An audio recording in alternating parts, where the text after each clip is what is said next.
Councilor Bryson, on the bylaws, under Vantrieght, final reading, and I have a business dealing with the Vantrieght, so I have Councilor Mason and favour. Thank you very much. Thank you, Mr. Chair. So, under bylaws for consideration of adoption, we have the Central Science Land Use Bylaw, Amendment Bylaw number 1712-2010. Bylaw to amend the Land Use Bylaw of Vantreight Rural Estate Residential Development. I'll move for reading. For final. Fourth reading. Second. Discussion?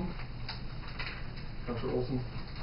I'm just going to reiterate some of the things that I've said in the past, not all of it, but I think that it needs to be pointed out that as we've gone through this process, I've had considerable issues with this application, specifically in four main areas in the planning aspects of this, the impacts to agriculture and site servicing, and as well with regard to public input. I think that just highlight the fact that as we went through the process, it was pointed out that these should go through first and second readings because we should hear what the public had to say.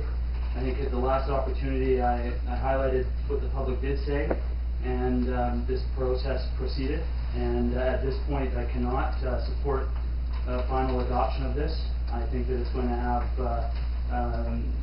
some impact on the cost of farmland in general by increasing the speculative value of the agricultural land by developing around it. Process that we already see is providing some issues to the cost of farmland, and I think that from the advice that we've been given by our staff in a report and then again verbally, this is not consistent with our official community plan, and that our decisions must be consistent with our official community plan. Thank you. Further discussion? I'll add my own comments at this point, hearing none from the other committee members.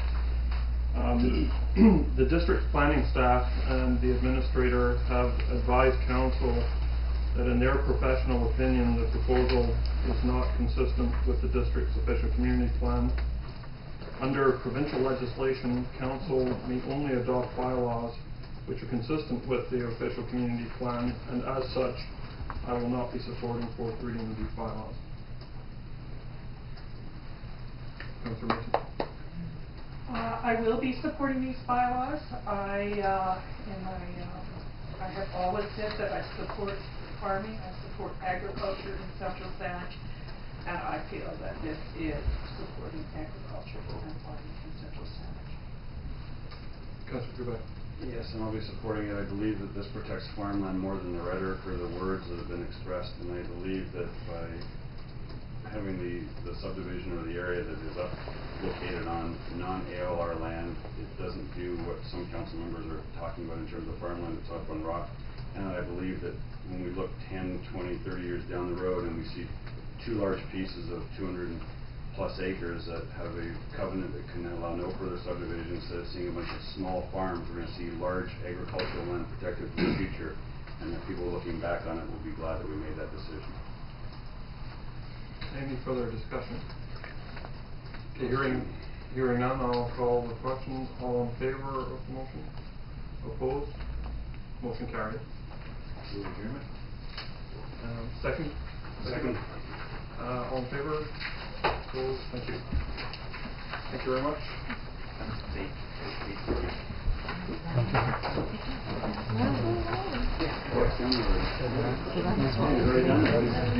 Oh my gosh, just that little bit.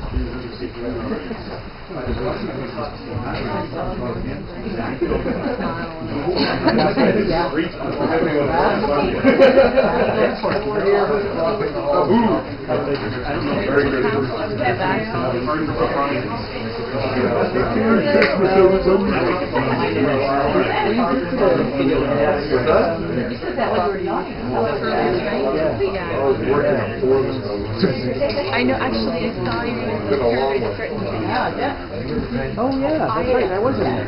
you at the end, I saw Peter King's Oh, you did? Yeah. Oh, okay. Yeah, so that's my first. I saw it, and then on the archive of her website, Celine came.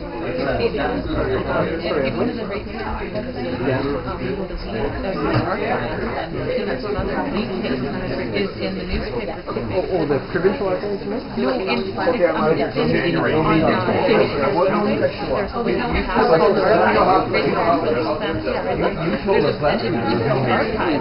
and there's an old newspaper clipping, and it's leaked. As a missionary trying to preserve the Sandwich Inlet.